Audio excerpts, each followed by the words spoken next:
সংবাদ চ্যানেলগুলো দেখাতে শুরু করেছে যে আজ রাতের মধ্যেই নাকি ক্যাব হয়ে যাবে। আমার কথা হচ্ছে 20 সালে ক্যাব আইনটা পাশ হয়েছিল, তারপরে বারবার এক্সটেনশন করে আজকে 4 বছর লেগে গেল। নির্বাচনের সময় দুদিন মাত্র বাকি, নির্বাচনে মাত্র 2-3 দিন, তখনই এটা করার প্রয়োজন পড়ল। তার কারণ এটা একটা রাজনৈতিক পরিকল্পনা। আমরা অপেক্ষা করছিলাম ক্যাব আইনটা অ্যাকচুয়াল কি করেছে। 2 হচ্ছে এখনো পর্যন্ত নোটিফিকেশনটা আমরা পাইনি, নোটিফিকেশনটা কি আছে। 3 হচ্ছে যে রুলসটা করেছে সেই রুলসটা কি বলা আছে। আমি প্রথমেই আপনাদের জানিয়ে রাখি, পুরোটা রিপোর্ট দেখার পর, কাগজ হাতে পাওয়ার পর ডিটেলসটা আমি কালকে হাবড়ার মিটিং থেকে বলবো। আজকে আমি যেটুকু বলতে চাই, যদি কোনো বৈষম্য হয় সেই জিনিস আমরা মানি না। ধর্ম বৈষম্য হোক, বর্ণ বৈষম্য হোক, লিঙ্গ বৈষম্য হোক, মানব জাতির বৈষম্য হোক, এটা আমরা মানি না। 2, আমি মনে করি যে আজকে যাদের বলা হচ্ছে ছেলের হাতের মুয়া, হয়তো একটা বড় জোর ওই 2 দিনে কাউকে তো দিতে পারবে না, জাস্ট শো অফ, জাস্ট একটা ছেলের হাতের মুয়া, লালিপপ, বললো আপনারা পোর্টালে নাম লিখুন, এরকম কিছু একটা করবে। তা পোর্টালে তো সব ধর্মের লোকেরাই নাম লেখাবে, কিন্তু সেই নাম আদৌ কার্যকরী হবে। আর যদি আজকে ক্যাব করে বলে আপনি নাগরিক, তার মানে কি এতদিন তারা নাগরিক ছিল না? সেই জন্যই কি মতুয়া ভাই বোনদের এবং নমশূদ্রদের আধার কার্ড বাতিল করার চক্রান্ত হয়েছিল? কেন তাদের আধার কার্ড বাতিল করা হচ্ছিল?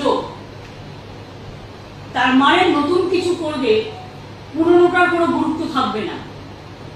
আমাদের থিওরি হচ্ছে, আমরা সবসময় বলি আমরা সবাই নাগরিক।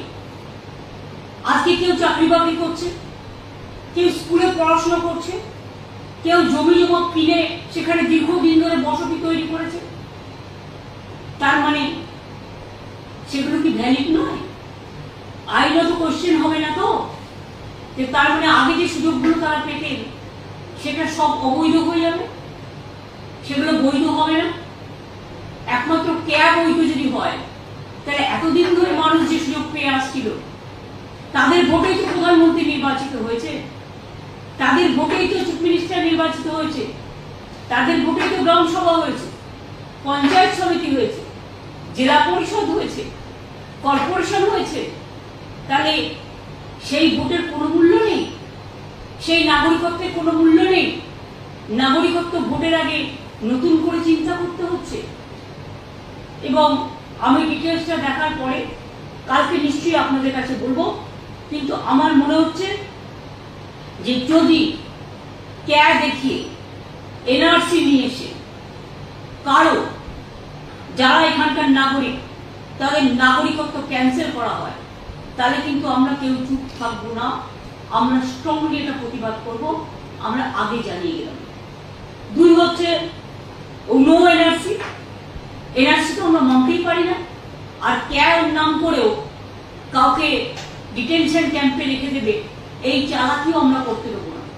ভোট আজকে আছে, কাল পুড়িয়ে যাবে, আর 2 দিনে কেউ নাগরিকত্ব পাবেও না। এটা লোক দেখানো, জাস্ট প্রতারণা, মানুষের সাথে ছলনা। এতে যদি কেউ খুশি হয় আমি খুশি হব, কিন্তু এতে যদি কেউ দুঃখী হয় আমি দুঃখ পাবো।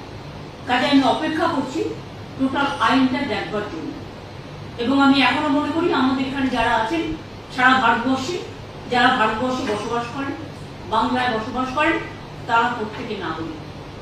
তাদের নাগরিক অধিকার, তাদের গণতান্ত্রিক অধিকার, তাদের সামাজিক অধিকার, তাদের প্রতিষ্ঠার অধিকার, তাদের ইকোনমিক অধিকার, তাদের ব্যক্তিগত অধিকার, তাদের সম্পত্তির অধিকার সবই থাকবে।